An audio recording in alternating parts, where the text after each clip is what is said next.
வணக்கம். Mister motivational Tamil வழங்கும் mister and Mrs podcast நிகழ்ச்சியின் 3வது எபிசோடுக்கு உங்களை வரவேற்கிறோம். நான் உங்கள் கலைவாணி. நான் உங்கள் சஞ்சீவ். போன எபிசோட்ல தசரதர் மன்னரின் சுவாரஸ்யமான கிளைக்கதையை பத்தி பேசினோம். அதற்கு உங்களிடமிருந்து நல்ல வரவேற்பு கிடைத்தது. நன்றி. ஆமா கலைவாணி, இன்னைக்கு நாம பேசப்போகும் தலைப்பு இப்போதைய வேகமான உலகத்துல நாம எல்லோரும் எதிர்நோக்கும் ஒரு முக்கியமான சவால். அதுதான் வேலை மற்றும் தனிப்பட்ட வாழ்க்கை சமநிலை, ஒர்க் லைஃப் பேலன்ஸ். ஒரு வேலைக்குச் செல்லும் மனைவியாக இந்த தலைப்பை பற்றி பேச நான் ரொம்ப ஆவலா இருக்கிறேன்.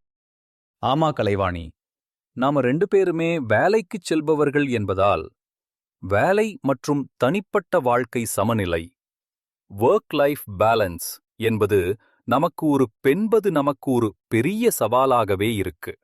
குறிப்பா ஒரு மனைவி தனது வேலை, வீடு, குழந்தைகள்னு எல்லாத்தையும் எப்படி பேலன்ஸ் பண்றாங்கன்னு பார்க்கலாம். வேலை முக்கியம், குடும்பமும் முக்கியம். இது இரண்டையும் நம்ம எப்படி பேலன்ஸ் பண்றாங்கன்னு பார்க்கலாம்.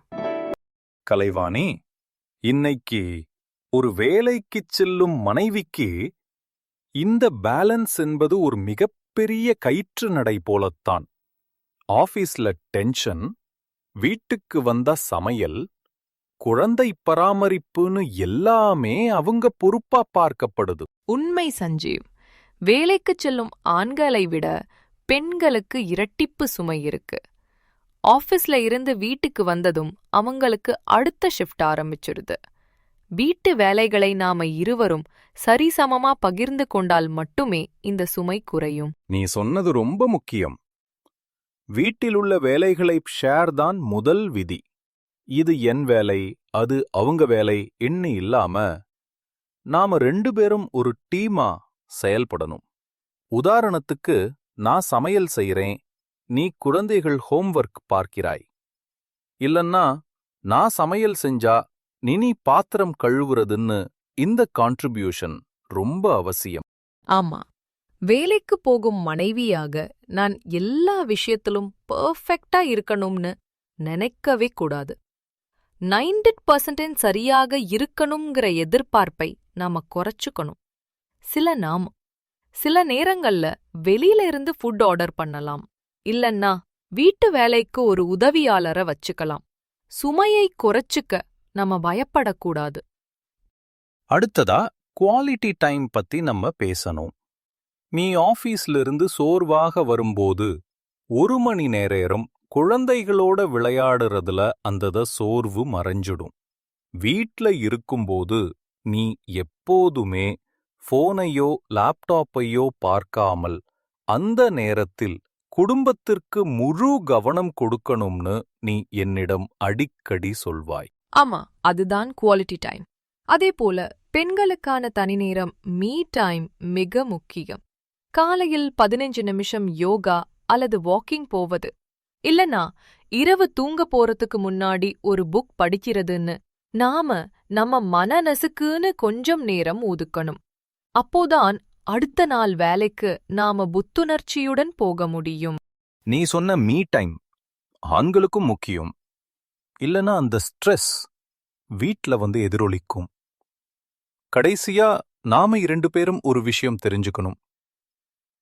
ஒர்க் லைஃப் பேலன்ஸ் என்பது ஒரு சமநிலை அல்ல, அது ஒரு சாய்ஸ்.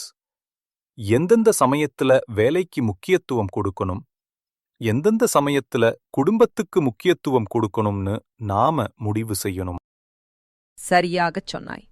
ஒரு வேலைக்குச் செல்லும் மனைவியின் வெற்றி அவங்க ஆபீஸ்ல எவ்வளவு சம்பாதிக்கிறாங்கங்கிறத விட அவங்க வேலையையும் குடும்பத்தையும் எவ்வளவு சந்தோஷமாக சமநிலைப்படுத்துறாங்கங்கிறதில்தான் இருக்கு. கணவரின் ஒத்துழைப்பு இல்லாமல் இந்த சமநிலை ஒருபோதும் சாத்தியமில்லை. வேலைக்குச் செல்லும் மனைவிகள் மற்றும் கணவர்கள் இந்த சமநிலையை எப்படி சமாளிக்கிறீங்கன்னு கமெண்ட்ல சொல்லுங்க. நீங்க பயன்படுத்தும் டிப்ஸ் மத்தவங்களுக்கும் உதவியா இருக்கலாம். நம்ம எபிசோட்ல நாம பேசின டிப்ஸ் உங்களுக்கு பயனுள்ளதாக இருக்கும்னு நம்புறோம். இந்த பாட்காஸ்ட் உங்களுக்கு பிடிச்சிருந்தா மிஸ்டர் மோட்டிவேஷனல் தமிழ் சேனலை சப்ஸ்கிரைப் பண்ணுங்க. இந்த எபிசோட லைக் பண்ணுங்க. உங்க நண்பர்களுக்கு ஷேர் பண்ணுங்க. அடுத்த எபிசோடில் ஒரு புதிய சுவாரஸ்யமான தலைப்போட உங்களை சந்திக்கிறோம். நன்றி, வணக்கம். நன்றி, வணக்கம்.